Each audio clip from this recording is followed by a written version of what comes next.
구원받지 못한 인생, 하나님 떠난 인생은 오늘 성경에 보니까 이렇게 얘기합니다. 그 마음이 허망한 것으로 행한다 이렇게 얘기해요. 그렇죠? 근데 이 허망한 것으로 자기 인생이 행하고 있는데도 몰라요. 하나님 떠난 인생은 왜? 어떻게 되기 때문에?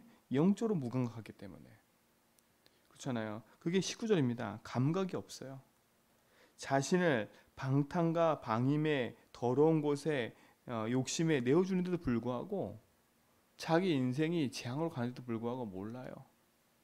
왜 그러냐? 하나님 떠나 있기 때문에. 그렇죠? 생명에서 떠나 있기 때문에 그렇다래요. 그러니까 그들의 총명은 어두워지고 그들의 무지함과 마음의 굳어짐이 그렇죠? 심할 수밖에 없지요. 그러니까 마음이 굳어졌단 말은 완고하다는 얘기예요. 그렇죠? 이게 완고하면 뭔지 아시죠? 여러분 그러니까 여러분 인생이 하나님 앞에서 완고해지면 안 돼요. 마음이. 그러니까 이게 하나님 떠난 인생, 나 중심은요. 이렇게 될 수밖에 없어요. 내 인생이 하나님 없이 산다. 그게 재앙인 줄 모르는 거지요. 그러니까 오히려 온갖 더러운 탐욕, 욕심으로 끌려가는 거지요. 그래서 욕심은 탐욕이거든요. 탐욕은 뭐라 했어요? 우상숭배라 했어요. 그러니까 자기 인생이 하나님 떠나면 육신의 것에, 그렇죠? 세상 것에 묶여 살 수밖에 없는 거예요. 참된 복음의 빛이 그들에게 필요한 거지요.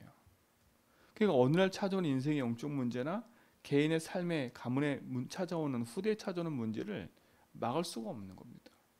왜 오는지도 모르니까요. 왜 내 인생 가운데 이런 절망과 좌절의 문제가 계속 오는지를 모르니까요. 참 무서운 건 뭐냐면 그 절망과 좌절이 내게 밀려오고 고통이 내게 밀려오는데 물질과 재물 때문에 안 보일 수도 있는 거예요. 참 그래요 그게. 많은 물질이 하나님의 살아계심을 막는 재앙이 될 수도 있는 거고 또 물질 없는 것이 마음의 낙심과 절망이 돼서 하나님을 알지 못하는 재앙이 될 수도 있는 거예요. 그러니까 돈이 많고 적고가 문제가 아닌 거지요. 인생은 하나님 만나야 돼요. 하나님 떠나 생명이 없기 때문에 인생은 어느 날 내 인생의 운명 같은 문제가 찾아올 때는 그치요 하염없이 무너질 수밖에 없는 거예요. 내가 열심히 내야지, 내가 노력해봐야지. 그게 인생의 한계인지를 몰라요. 열심히 노력하고 열심히 하면 돈은 벌어지고요. 열심히 하면 뭔가는 되어진다니까요. 근데 어느 날 찾아온 인생 문제 해결 못해요. 그거 보세요. 그 SK 회장도 보세요. 그렇잖아요. 어쩔 수가 없어요. 다 성격 차이라고 하고 다 여러 가지 문제라고 말을 하죠. 그렇지요. 근데 그런 인생의 문제가 왜 오는지도 몰라요. 삶에. 여러분은 그 답을 갖고 있는 자들 아닙니까? 여러분 이 복음을 답을 가지고 그리스도의 빛을 비추는 믿음의 증인들 되기 바랍니다. 정말 우리가 하나님을 알고 구원받았다는 게 축복 아닙니까? 자, 근데 보세요. 근데 우리가 예수를 알고 구원받고 하나님의 생명을 알았어요. 오늘 여기 뭐라 했냐면 오직 너희는 그리스도를 그같이 배우지 아니하느니라.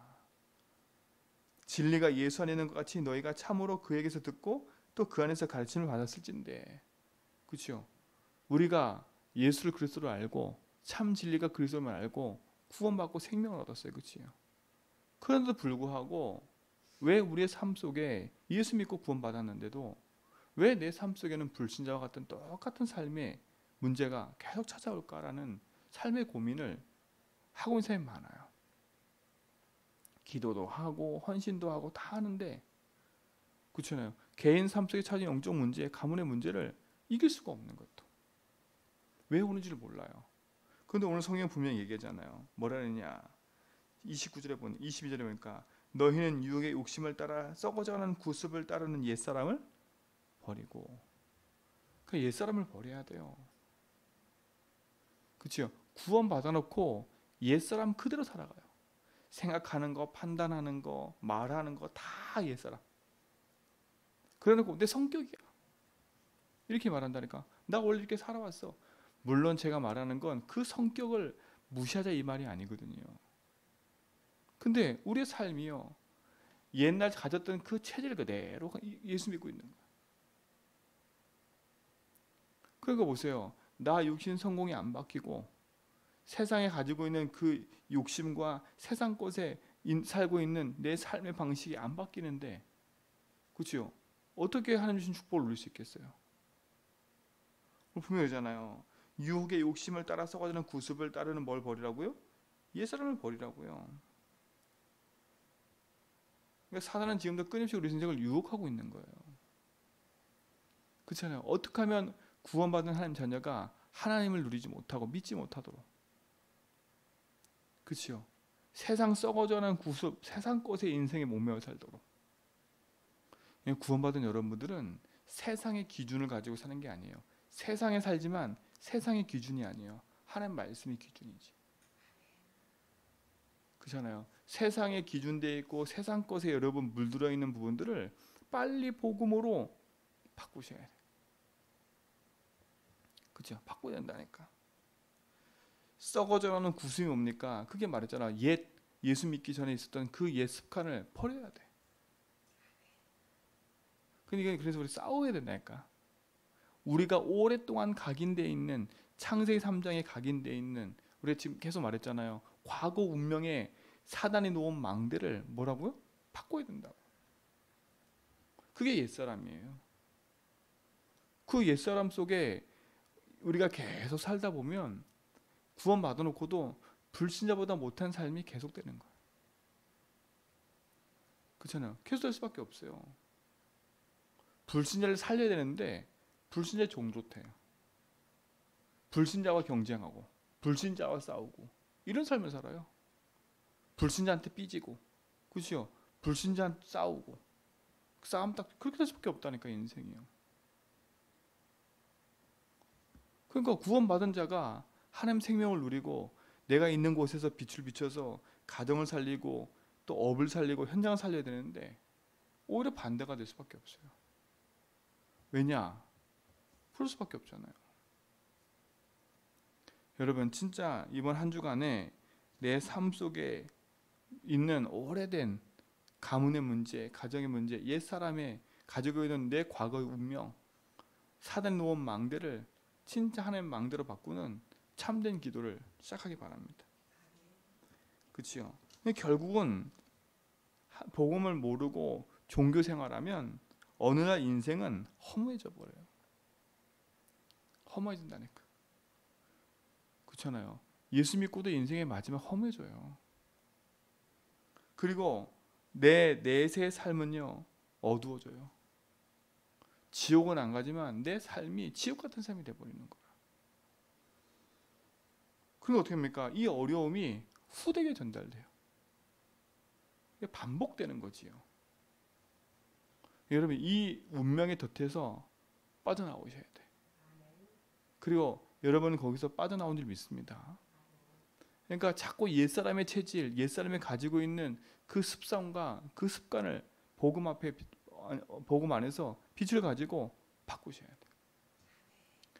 말씀 듣고 예수주의라는 습관을 바꿔야 돼. 그렇죠? 자, 그래서 어떻게 합니까? 어떻게 얘기해요?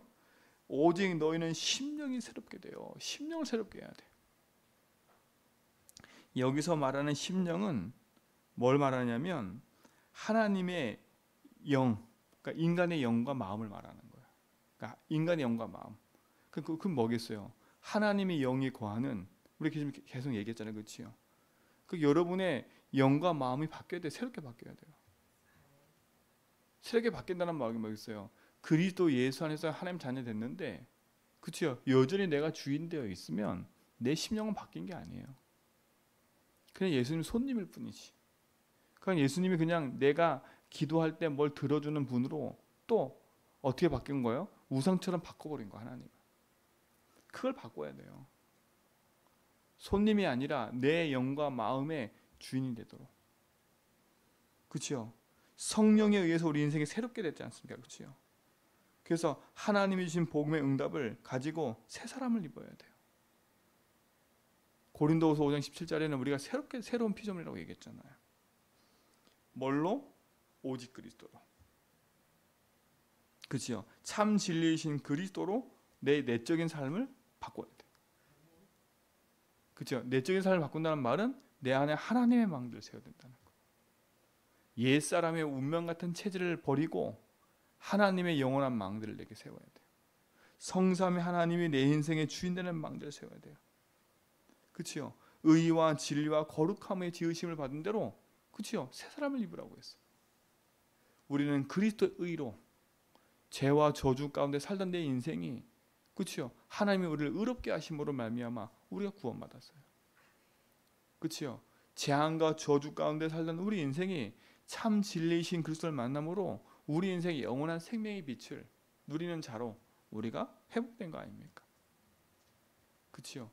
우리는 죄와 저주로 말미암아 더러움 속에 살던 인생인데 그리스도로 말미암아 우리 인생의 거룩함을 누리는 삶으로 바뀐 겁니다. 여러분, 그리스도 안에 있는 축복을 회복하셔야 됩니다. 성삼위 하나님이 주시는 그 복음의 망대가 그리스도로 말미암아 여러분 속에 세워져야 돼요. 지금도 재앙을 멸하시고 지금도 모든 재앙과 흑암에서 나를 건지시는 그 그리스도의 능력이 내 속에 복음의 축복으로 자리 잡아야 돼요. 그렇죠? 열심히 살아라, 노력해라, 그거는 지나가는 얘기입니다. 그거는 우리 삶 속에 어떻게 보면 극히 일부분이지, 진짜 중요한 건 복음의 능력 안에서 하나님 말씀의 응답을 누려야 승리할 수 있는 거예요. 그렇죠? 우리가 진짜 복음의 능력 누리면 재앙이 무너지고 흑암이 무너지고 참된 복음의 역사가 우리 삶 속에 나타날 줄 믿습니다. 그래서 보좌의 축복과 응답을 누리는 그 삶을 우리 모든 성도가 오늘도 회복하고 누리셔야 돼요. 그렇죠? 내 삶 속에 하나님이 주신 참된 빛의 응답이 나타나면 하나님이 예비하신 전무후무한 응답들이 우리 삶 속에 있게 되는 거예요. 하나님 예비하고 준비해 놓으셨다니까. 우리는 기도로 이젠 누려야 되겠지요. 그리고 빨리 버리셔야 돼요. 세상 따라가는 허망한 삶을 빨리 버리세요. 그렇지요? 감각 없는 내 인생의 삶을 빨리 버리세요. 말씀을 들어도 그게 말씀이 나하고 상관이 없어. 그게 감각 없는 거 똑같아요. 불신자가 하나님 없이 감각 없이 사는 것처럼 구원받은 하나님 자녀가 감각 없이 사는 인생을 버려야 돼. 하나님 말씀과 상관없이 사는 삶. 그래서 제가 늘 말씀드리잖아요. 하나님 말씀과 나와 무슨 상관이 있는지. 문제 사건 일을 딱 만나면 먼저는 기도하고 예수 주인하고 그 다음에 말씀이 뭐라 했는지를 찾으라고요. 그게 감각이 있는 자예요. 말씀이 내 인생의 주인 돼서 말씀이 나를 이끌어가야 돼. 그렇죠? 그리고 내 인생을 세상의 방탕과 방임으로 내놓은 그 부분들을 버리셔야 돼. 불신자가 아닌데도 불구하고 불신자와 똑같이 사는 삶을 버리라는 겁니다. 우리는 그래서 전도자의 삶을 살아야 돼. 그치고 예수가 주인된 말씀과 기도와 전도, 복음 누리는 삶을 시작해야 됩니다. 여러분, 이 축복을 시작하기 바랍니다. 내가 속한 현장과 곳에서 진짜 그리스도의 빛을 비춰서 많은 사람을 주께 돌아오게 하는 믿음의 참된 삶을 사는 전도자의 삶. 이게 여러분 삶의 응답으로 시작되기 바랍니다. 그렇죠? 그래서 여러분 시간 정해놓고 기도하라는 거예요. 사람의 명단 적어놓고 기도하라는 거예요. 제가 전도하는 모임 때 된 것처럼 내 주변에는 하나님이 예비되고, 그렇죠? 하나님 준비된 사람이 있다는 사실을 여러분 놓치면, 나를 만나는 모든 사람 속에는 하나님이 나를 통해서 계획하신 뜻이 있다는 사실을 모르면 여러분 사람 함부로 합니다. 그렇죠? 나를 만나는 사람 함부로 한다니까. 그냥 내 기분 감정대로 한다니까. 여러분 그 생각도 바꾸셔야 돼요. 나를 만난 사람 내가 함부로 할 게 아니라 하나님이 내 주변에 나를 만난 사람 속에 구원받기로 작정된 사람을 예배해 놓으셨기 때문에. 그렇죠? 여러분을 살리라고 그 사람들 붙여놓은 거예요. 맞잖아요. 제 주변에는 불신자가 많지 않아요. 제가 이렇게 쭉 써보니까 대부분 제 주변에는 목사님들이고 성도들이고 다 구원받은 사람들이에요. 근데 여러분 주변에는 저보다 더 많은 불신자들이 있어요. 그렇잖아요. 그런 이유가 뭐겠어요? 하나님이 여러분 통해서 하나님의 생명의 빛을 비추라고 여러분 보내신 거예요. 그러면 그 사람 한 사람 한 사람 속에는 하나님 준비된 뭐가 있어요? 작정의 시간표가 있다는 거예요. 그래서 기도하라니까. 기도하면서 여러분 진짜 하나님 주신 생명의 빛을 가지고 불신자와 경쟁하지 말고요. 전도자의 삶을 사세요. 진짜 불신자들이 나를 봤을 때 언니 바뀌었다. 그렇죠? 그럴 정도로. 왜 당신 보니까 뭐가 바뀌었어. 그렇게 될 정도로. 내가 뭔 말을 많이 안 했는데 그렇죠? 불신자들은 안다니까. 내 주변 사람 날 알아요. 바뀐 거. 하다못해 저도요. 목사님들 만나러 가면 제가 바뀌었다는 거 알더라고. 알더라니까요. 당연한 거 아닙니까? 그렇죠? 여러분 진짜 하나님 주신 복음의 왕자에 세워서 참 주인을 만난 여러분들은 재창조된 인생이에요. 자꾸 옛날처럼 그렇죠? 옛날 옛사람 내 과거 거기에 묶여서 맨날 슬퍼하고 거기에 묶여서 맨날 얘기하지 말라니까. 네가 어제 그랬잖아. 맨날 과거 얘기. 그건 과거에 끝난 거예요. 하나님이 오늘 내게 응답하셔서 지금 역사하시는 그 축복을 확인하고 누리는 겁니다. 이 응답에 우리 모든 성도가 주역되길 축원드립니다. 그래서 오늘도 낙심하지 말고 복음 붙잡고 기도하는 거예요. 그렇죠? 오늘도 낙심하지 말고 내가 속한 곳에 돈 벌러 가는 게 아니라 하나님이 예비된 하나님의 응답을 보는 현장으로 인도받아 가는 거예요. 이 축복의 응답이 우리 모든 성도의 삶 속에 있게 될 줄 믿습니다. 하나님 감사합니다. 우리를 구원하시고 우리 가운데 지금 성령으로 함께 하셔서 재창조의 응답으로 역사하심을 믿습니다. 우리 모든 성도가 그리스도 안에서 새 사람을 입고 참된 복음을 누리는 빛의 증인으로 인도받게 하여 주옵시며 오늘도 하나님 살아계심의 응답들이 나와 교회 현장 속에 전무후무한 응답들로 나타나게 하심을 믿습니다. 이 일을 확인하고 누리는 증인의 삶을 보는 삶이 되도록 인도하옵소서. 오늘 우리 모든 성도의 삶을 주님께 의탁합니다. 주님이 함께 하시고 인도하옵소서. 이제는 우리 주 그리스도와 하나님의 크신 사랑하심과 성령님의 내조통 충만하심이 참된 복음의 역사 속에서 하나님의 계획과 뜻을 이뤄갈 모든 성도의 걸음 위에 이제부터 영원토록 항상 함께 있을지어다.